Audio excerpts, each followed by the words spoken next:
Hello all, welcome to practice mock. AFCAT का जो हमने रिवीजन सीरीज़ स्टार्ट किया था उसमें आज हम नेक्स्ट टॉपिक पढ़ेंगे उस सीरीज़ में न्यूमेरिकल एबिलिटी का, जो है रेशियो एंड प्रोपोर्शन। ये न्यूमेरिकल एबिलिटी का बहुत इम्पॉर्टेंट टॉपिक है जिस पर क्वेश्चंस मोस्टली रिपीटेड होते हैं अलग अलग फॉर्म में, और इस रेशियो प्रोपोर्शन का यूज़ भी बहुत जगह होता है। तो आज हम इस टॉपिक को थोड़ा अच्छे से देखते हैं जो कि हमारे एग्ज़ाम के लिए हेल्पफुल होगा। तो रेशियो बेसिकली होता क्या है? रेशियो है जब हम दो क्वांटिटी की रेशियो फाइंड करते हैं, ए एंड बी दो क्वांटिटी है इन the same units.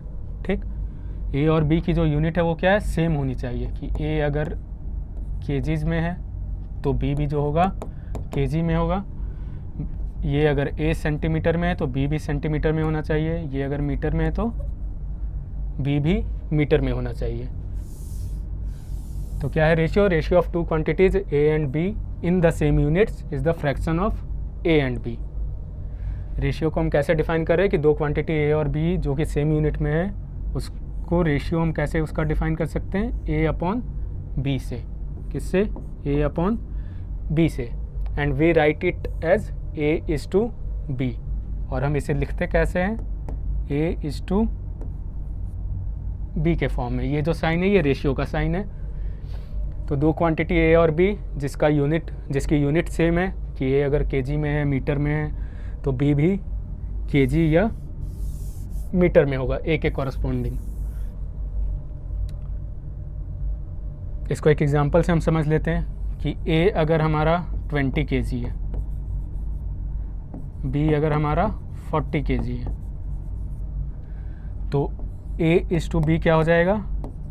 A upon B is equal to 20 kg upon 40 kg चला गया, ये 2 से 2 बार। तो ए इज़ टू बी हमारा क्या आया? 1:2। रेशियो हम जनरली सिंपलेस्ट फॉर्म में एक्सप्रेस करते हैं। जैसे अगर हम इसे देखें, अगर हम सिर्फ यूनिट भी कट कर सकते थे तो रेशियो क्या 20:40 ऐसे आता, बट हमने उसे और सिंप्लीफाई करके ये वैल्यू हम लेकर आए हैं। तो इसे हम दो चीज़ें डिड्यूस कर सकते हैं। क्या? कि भाई अगर कोई रेशियो पूछ रहा है तो हम उसे फ्रैक्शन में पहले कन्वर्ट करेंगे और उसके बाद उसे सिंपलेस्ट फॉर्म में कन्वर्ट कर लेंगे। जो भी उसका फैक्टर है, उसे कॉमन फैक्टर है, उसे कट करके। दूसरा, हम देख रहे हैं कि ये यूनिटलेस है। रेशियो जो होती है वो यूनिटलेस क्वांटिटी है, क्योंकि दोनों क्वांटिटीज़ जो हम ले रहे हैं उनका यूनिट सेम है, तो यूनिट कैंसिल आउट हो जाता है और रेशियो जो है वो यूनिटलेस क्वांटिटी बन जाती है। सेकंड जो इसका टर्म है रेशियो, पहला क्या था? रेशियो। दूसरा है प्रोपोर्शन। प्रोपोर्शन क्या होता है? The equality of two ratios. Proportion क्या है? Equality of two ratios is called proportion. मतलब if a is to b, ये क्या? ये रेशियो का साइन था। If a is to b, अब ए इज़ टू बी को हम क्या लिख सकते हैं? A upon b is equal to c upon d है। तो हम क्या कहते हैं? ए बी सी और डी जो है वो प्रोपोर्शन में है। ए बी सी और डी जो है वो प्रोपोर्शन में है। ये क्या है? ये प्रोपोर्शन का साइन है। A and B is proportional to, A is to B is proportional to C is to D. अब ये इक्वलिटी ऑफ रेशियोज़ क्या है? इक्वलिटी मतलब इक्वल, सेम होना चाहिए। फिर हम एग्जांपल ले लेते हैं। ए हम लेट करते कि ए हमारा 20 केजी है, बी 40 केजी है, सी जो हमारा है वो 60 केजी है, और डी जो हमारा है वो है 120 केजी। ठीक, हमने ये चार क्वांटिटी लेट की है, ए बी सी और डी। अब हम ए इज़ टू बी अगर फाइंड करें तो क्या होगा? ए बाई बी, ये हमने पहले फाइंड किया था। केजी तो कैंसिल आउट हो जाएगा, ए इज़ टू बी आ जाएगा हमारा 1:2। Similarly c is to D अगर फाइंड करें क्या होगा? C upon d is equal to 60 upon 120। ये कैंसिल आउट हो जाएगा, ये भी क्या आ जाएगा? 1/2, मतलब 1:2। तो हम यहाँ क्या देख रहे हैं? ए इज़ टू बी भी 1:2 है और सी इज़ टू डी भी 1:2 है। मतलब ये दोनों रेशियो आपस में इक्वल हैं। तो ये दोनों रेशियो क्योंकि आपस में इक्वल है तो हम क्या कहेंगे? ए बी सी और डी जो है वो आपस में प्रोपोर्शनल है। क्या है, आपस में प्रोपोर्शनल। अब इसमें प्रोपोर्शन में कुछ कॉन्सेप्ट आते हैं, कुछ टर्म्स आते हैं। क्या है, हमने क्या बोला, अगर a upon B, if a is to b is proportional to c is to d, तो ये क्या होगा। अब हम यहाँ क्या देख रहे हैं, a और d जो है वो इस प्रोपोर्शनल को जो हमने डिफ़ाइन किया है उसमें सबसे एक्सट्रीम साइड है, मतलब या तो स्टार्टिंग में है, a जो है सबसे स्टार्टिंग में है, d जो है सबसे लास्ट में है।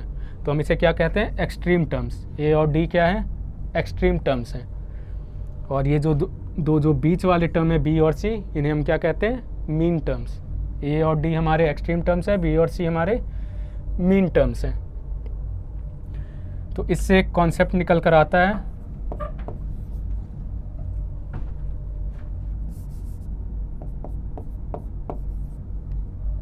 कि product of means is equal to product of extremes. क्या है, product of means is equal to product of extremes. कैसे आया, हम रेशियो को कैसे लिख सकते हैं, फ्रैक्शन में a इज टू b को लिख सकते हैं हम a अपॉन b। अब क्या प्रोपोर्शनल में मतलब इक्वल होगा ये रेशियो c अपॉन d के। जब हम इसे क्रॉस मल्टीप्लाई करेंगे तो क्या होगा, a into D is equal to b into C. a और d क्या थे, हमारे एक्सट्रीम टर्म थे, b और c क्या थे, हमारे मीन टर्म थे।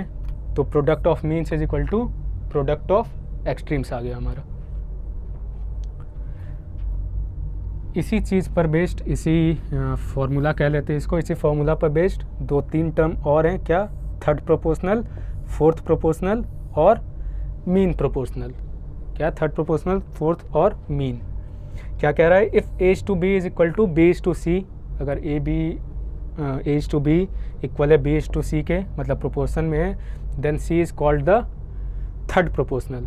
अब हम यहाँ क्या देख रहे हैं, b जो है वो रिपीट हुआ है, ठीक। मतलब थर्ड प्रोपोर्शनल में हमें अगर दिया हुआ है, हमें सिर्फ 2 टर्म दिए होते हैं, और जो दूसरा टर्म होता है, 2 टर्म दिए होते हैं जिसमें दूसरा टर्म जो है वो रिपीट हो रहा है। मतलब अगर a upon B is equal to b upon c है, तो c क्या है हमारा, थर्ड प्रोपोर्शनल। जैसे 2 और 8 का अगर हमें थर्ड प्रोपोर्शनल निकालना है तो हम क्या करेंगे, 8 जो है हमारा वो रिपीट हो रहा है, मतलब 2 upon 8 is equal to 8 upon पता नहीं क्या है, वो हमें फाइंड करना है, वो हमारा थर्ड प्रोपोर्शनल है। और बोलेगा find the third proportional of 2 and 8, तो हम उसे इस तरीके से रिप्रेजेंट करेंगे, क्रॉस मल्टीप्लाई, या इसको यहाँ 4 से फिर क्रॉस मल्टीप्लाई इंटू 4 हो जाएगा, ये इधर चला जाएगा, c इज इक्वल टू आ जाएगा हमारा 32, c क्या आ जाएगा 32, और c क्या है हमारा थर्ड प्रोपोर्शनल। फोर्थ प्रोपोर्शनल क्या होता है, वही जो कॉमनली हम एक्सप्रेस करते हैं, a is to B is equal to C is to D. तो ये जो कितने, इसे हम बोलते हैं फर्स्ट टर्म, ये सेकेंड है हमारा, थर्ड, फोर्थ। तो ये क्या है हमारा fourth proportional. D A is to B is equal to C is to D अगर है, तो डी हमारा फोर्थ प्रोपोर्शनल है, किसके, to A B and C. अब लास्ट टर्म जो है वो है क्या, मीन प्रोपोर्शनल। मीन क्या होता है, बीच वाला टर्म। ने क्या कहा, अगर a is to B is equal to B is to C is to D है, तो ये क्या है हमारे मीन टर्म्स।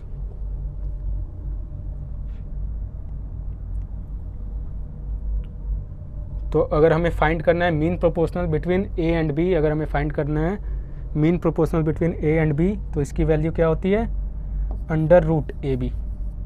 कैसे आया ये, अब इसमें भी क्या है, मीन टर्म, जो ये वाले टर्म है वो रिपीट हो रहे हैं, हमें ये टर्म फाइंड करना है। हमें 2 टर्म दिए हुए, लास्ट वाले 2, ठीक।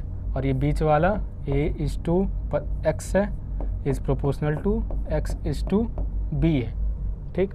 क्या हम जानते हैं, product of extreme is equal to product of means. तो हम क्या लिख सकते हैं, a into B is equal to x into X, मतलब x स्क्वायर। अब क्योंकि हम यहाँ पॉजिटिव नंबर्स की बात करते हैं, तो हम क्या इसकी से पॉजिटिव रूट लेंगे। ऐसे जब हम स्क्वायर हटाते हैं, दूसरी तरफ रूट आता है, तो वो 2 साइन के साथ आता है, 2 रूट्स आते हैं, लेकिन हम यहाँ से पॉजिटिव रूट लेंगे। तो x इज इक्वल टू क्या हो जाएगा हमारा, a इंटू बी। एक्स क्या हो जाएगा हमारा, ए इंटू बी, और एक्स क्या है हमारा, मीन प्रोपोर्शनल।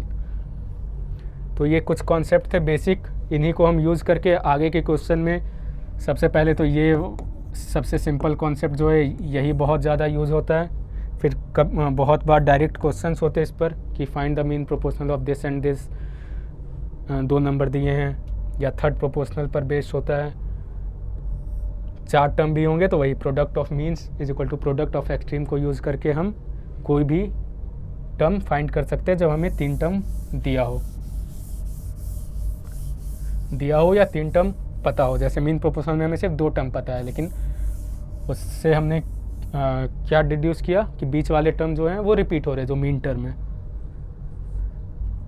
अब कुछ क्वेश्चंस हम देख लेते हैं इस पर रेशियो पर बेस्ड।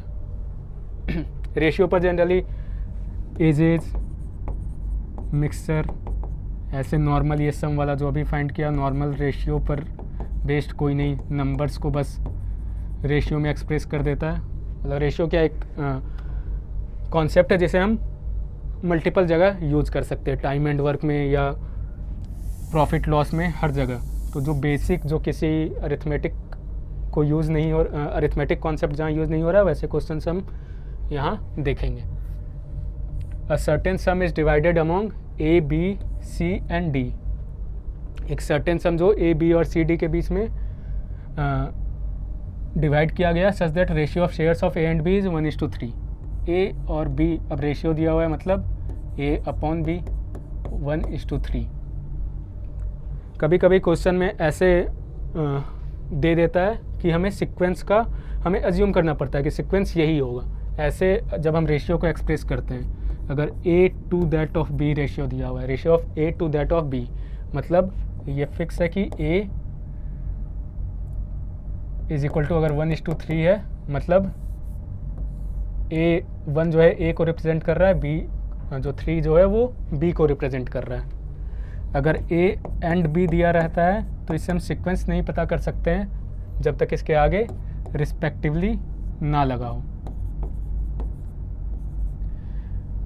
लेकिन कभी कभी क्वेश्चन को, क्योंकि वो ऐसे ही हमें समझना होता है, कभी कभी क्वेश्चन को छोटा करने के लिए, लेंथ छोटा करने के लिए रिस्पेक्टिवली वर्ड यूज़ नहीं करते हैं, तो हमें वहाँ एज इट इज़ ही लेना है। जिस सीक्वेंस में लिखा हुआ है उसी सीक्वेंस में हम फाइंड करेंगे, या जो वैल्यू दी हुई है उस वैल्यू को हम यूज़ करेंगे। क्या दिया हुआ है, ए एंड बी इज 1:3, मतलब ए इज टू बी दिया हुआ है, ए इज टू बी को हम क्या लिख सकते हैं, 1/3।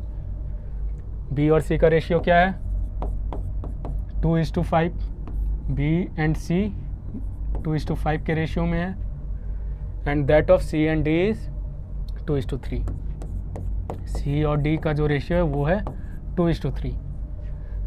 If difference between shares of A and C is 3510, then the share of A and then the share of D is, हमें क्या ए और सी के शेयर का डिफरेंस दिया हुआ है और हमें फाइंड क्या करना है, डी का शेयर कितना है। अब हम यहाँ क्या करेंगे, लेट करेंगे कि ए को कितना मिला होगा। ए को, अब ये क्योंकि 1 यूनिट है तो हम लेट कर लेते कि x रुपीज़ उससे मिले होंगे। अब हम यहाँ लेट क्यों कर रहे हैं, इसको हम ये क्यों नहीं मान रहे कि ए को 1 रुपये ही मिले होंगे, क्योंकि हमने अभी देखा रेशियो में कि अगर 20/40 है,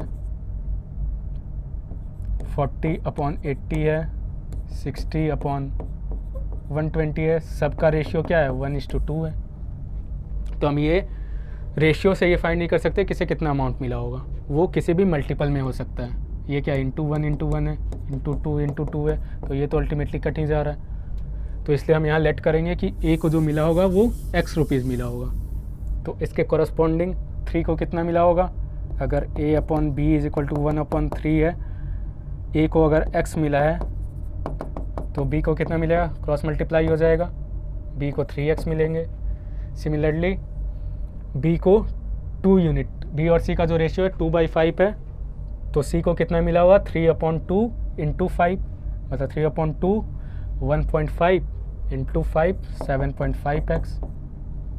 c को कितने मिले होंगे, 7.5x, और d को कितने, 7.5/2 × 3 11.25x। ये आ गया इनका शेयर। अब ये वेरिएबल में कि इसको x रुपीज़ मिले होंगे तो इसको उसका 3 टाइम्स, इसको 7.5 टाइम्स और इसको 11.25 टाइम्स। अब हमें डिफरेंस किसका दिया है, इसका और इसका। 7.5x minus X is equal to क्या हमें दिया हुआ है 3510, मतलब 6.5x इज इक्वल टू 3510। तो x क्या आ जाएगा 3510 अपॉन 6.5, और ये जो जब हम इसे कट करेंगे तो ये कितनी बार जाएगा 5,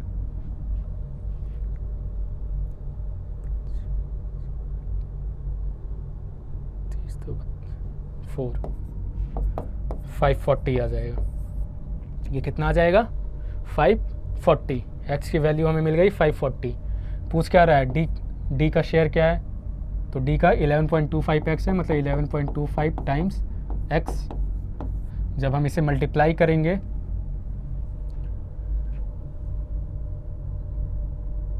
तो आ जाएगा हमारा 60। अब क्योंकि 11 से जैसे ही हमने 5 मल्टीप्लाई किया तो ये लगभग 5 टाइम्स है, ठीक। तो उससे हम देख सकते हैं सबसे करीब ऑप्शन क्या है 6075।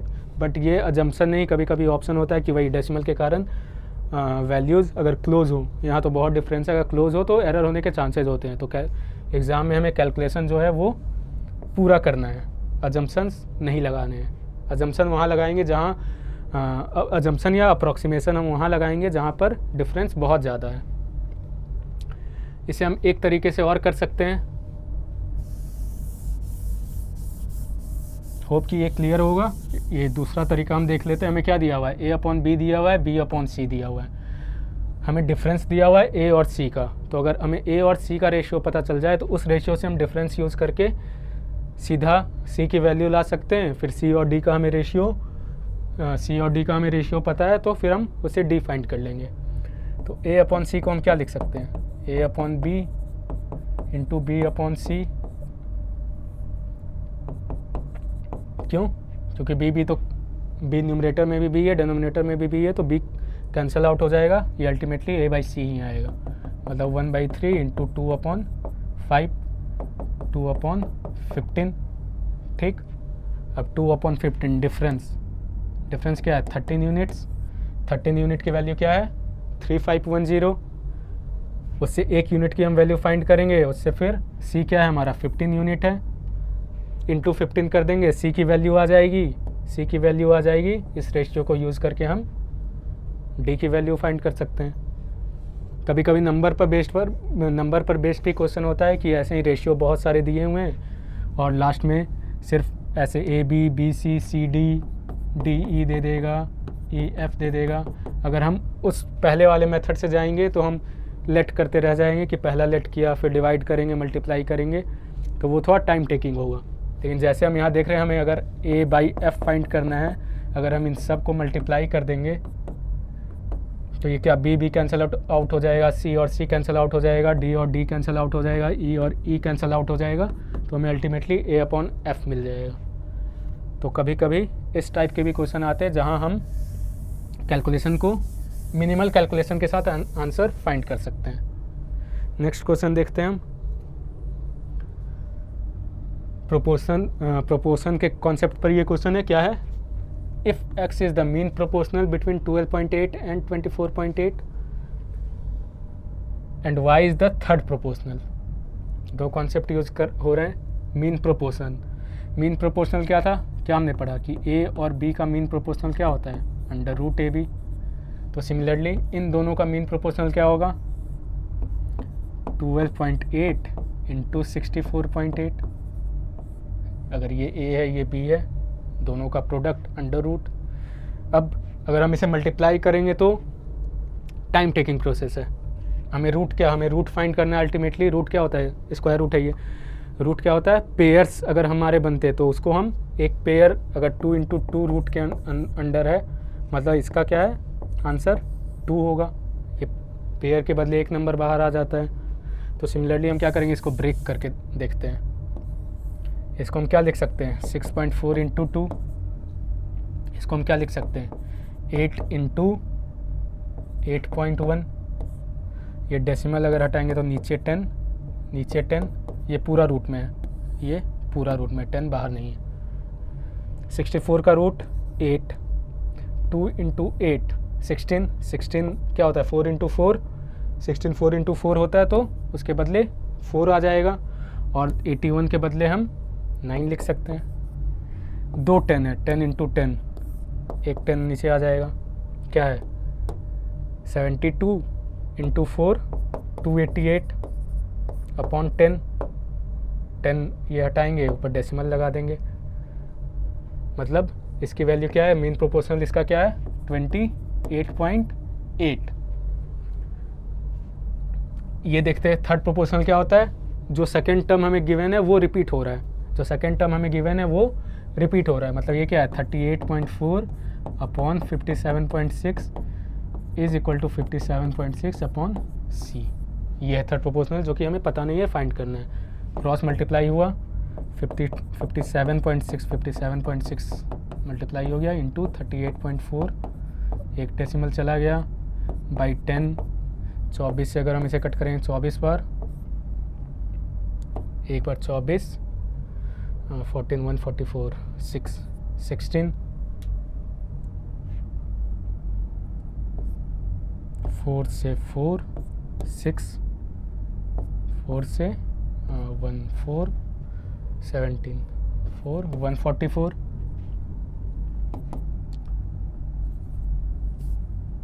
24 तो 26 8, और क्या है अपॉन 10 है, डेसिमल में 86.4 आ जाएगा।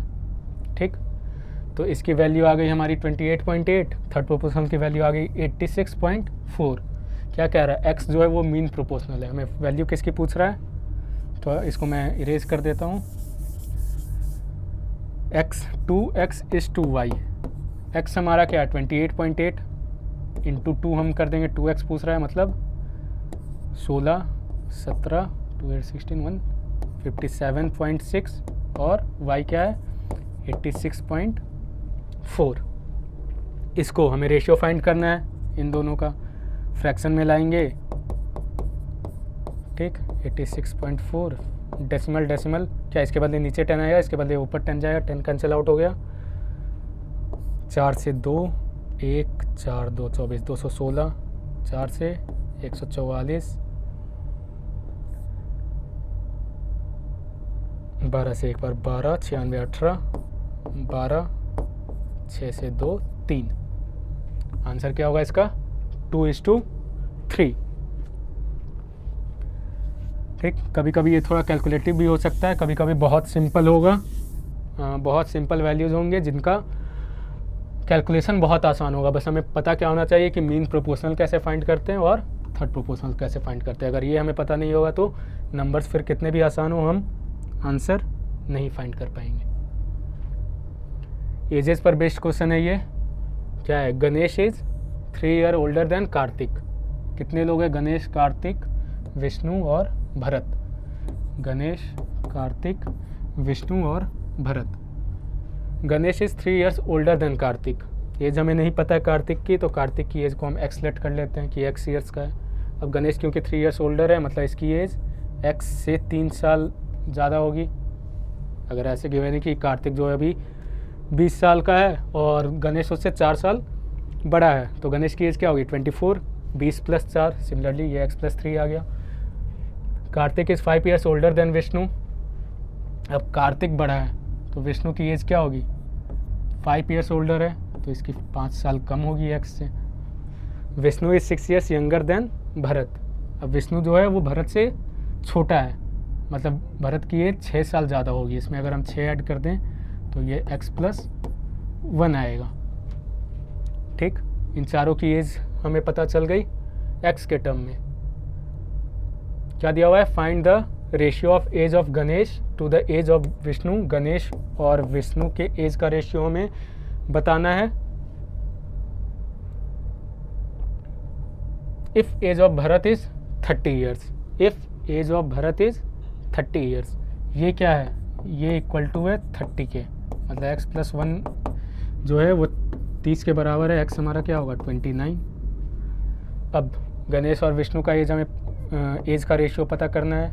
क्या, गणेश की एज x + 3 विष्णु की x minus 5, x 29, 29 plus 3 32, 29 minus 5 24, 8 से ये 4 बार, ये 3 बार। ठीक, तो रेशियो इसका आंसर क्या हो जाएगा 4:3। इसका आंसर क्या हो जाएगा 4:3।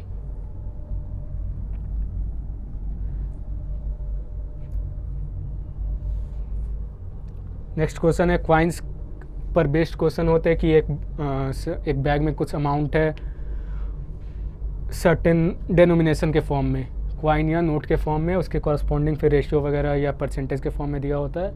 हमें उससे डिड्यूस करना है कि हम कैसे फाइंड कर सकते हैं जो भी हमें पूछा गया है रेशियो को यूज़ करके। अब bag contains 420 in the form of ₹1 50 पैसे 25 पैसे क्वाइंस।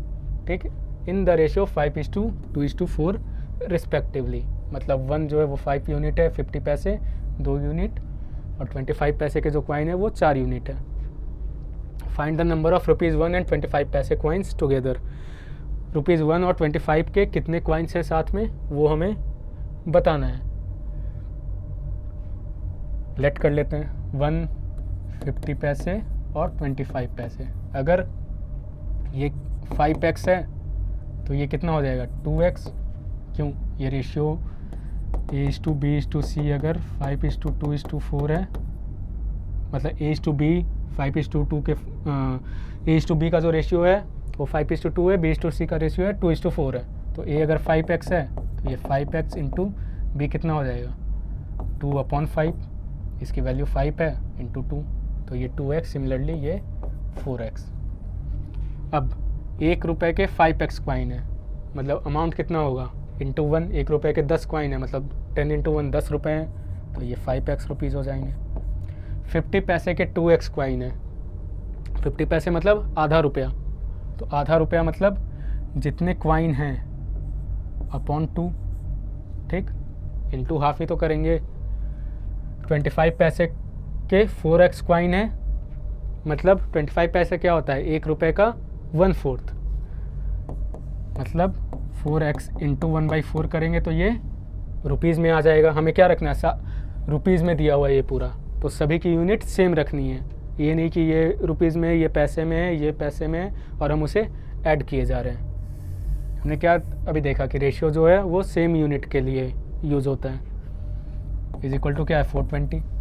अब ये 5x, ये x, ये x, 5x plus x is equal to 420, 5 6 7 7x is equal to 420, तो x is equal to 420/7 is equal to 60। x हमारा 60 आ गया। पूछ क्या रहा है ₹1 और 25 पैसे के कितने क्वाइंस हैं। 1 और 25 पैसे क्या, ये 5x plus 4x, total 9x coin है। x की वैल्यू क्या है हमारी 60, मतलब 9 टाइम्स 60, टोटल कितने क्वाइन है 540। आंसर क्या हो जाएगा इसका, ऑप्शन ए 540। तो देख रहे हैं हम इसमें कि कितना सिंपली यूज़ हो रहा है रेशियो, और इस कॉन्सेप्ट पर बेस्ड अलग अलग वैरायटी के क्वेश्चन क्या हैं। एग्ज़ाम में भी इसी टाइप के क्वेश्चंस आते हैं, तो एग्ज़ाम में घबराना नहीं है। बस हमें कॉन्सेप्ट, जो बेसिक कॉन्सेप्ट है उससे ध्यान रखना है अच्छे से, फिर हम उसे कहीं भी अप्लाई कर सकते हैं।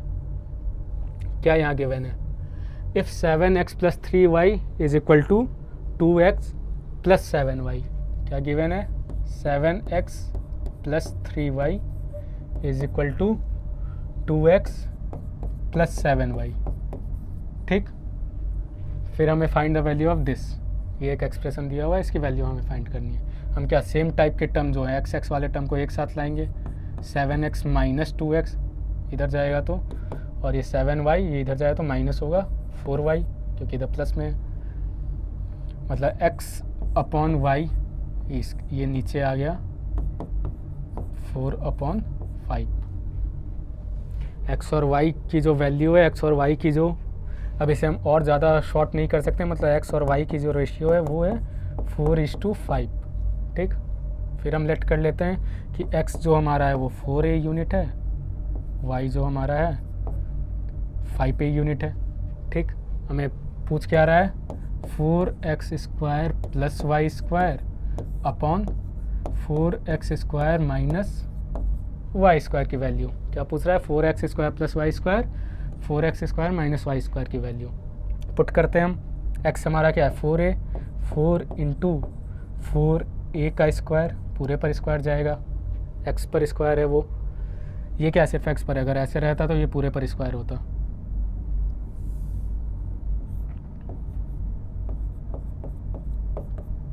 ठीक, 4 into plus y square, y क्या है हमारा 5a, इसका स्क्वायर, सिमिलरली 4 इंटू 4a का स्क्वायर माइनस 5a का स्क्वायर